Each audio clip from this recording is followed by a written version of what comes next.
Hello guys, so ito yung video na to ay yung complete video namin nung kami ay bumisita sa Manawag Church or yung The Minor Basilica of Our Lady of the Rosary of Manawag. So yan yung itsura niya sa harap guys. Itong video na to ay nung January 1 nung nagsimba kami. Gabi na kami niyan nung time na yan kaya kita yung mga pailaw pa rin sa labas nung simbahan at napakaganda talaga niyang pagmasdan. Pero yung mga pailaw dyan sa harap kahit walang Pasko, alam ko naka-steady lang dyan yan.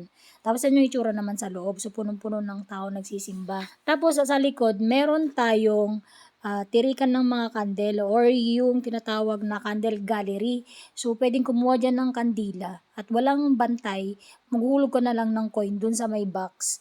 Basta kumuha ka ng kandila, so maghuhulog ka lang doon. Tapos yan yung mga tao na nagtitirik ng kandila para sa kanilang mga kamag-anak na namayapa na sa buhay. So ayan o, may mga maliliit na kandila, dyan yung nilalagay sa tubig. Tapos yung iba na kandila ay dun naman pinapatayo sa gilid. So ayan yung prayer before lighting the candle. So kami din dyan ay nagtirik ng kandila.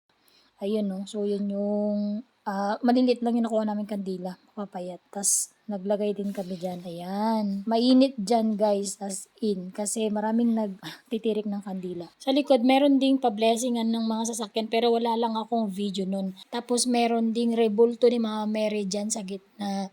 Ayan no. So, dinarayo din niyan guys sa likod. Tapos meron ding museum, yung Museum for Our Lady of the Rosary of Manawag. So, maraming mga santo na nandyan. Tapos binibisita din ng iba't ibang mga tao galing sa iba't ibang lugar. So, kami din ay napapasok dyan guys. Tapos magsusulat na lang bago makapasok or makaiikot dun sa lugar. Tapos ang huli, meron ding mga souvenir shop, mga rosary, maraming rosary, mga rebulto. So, kami ay napabidyo lang ako konti pero mas madaming mga souvenir shop dun sa gilid. Hindi ko lang na-videohan lahat. Tapos marami ding mga bilihan na mapasalubong.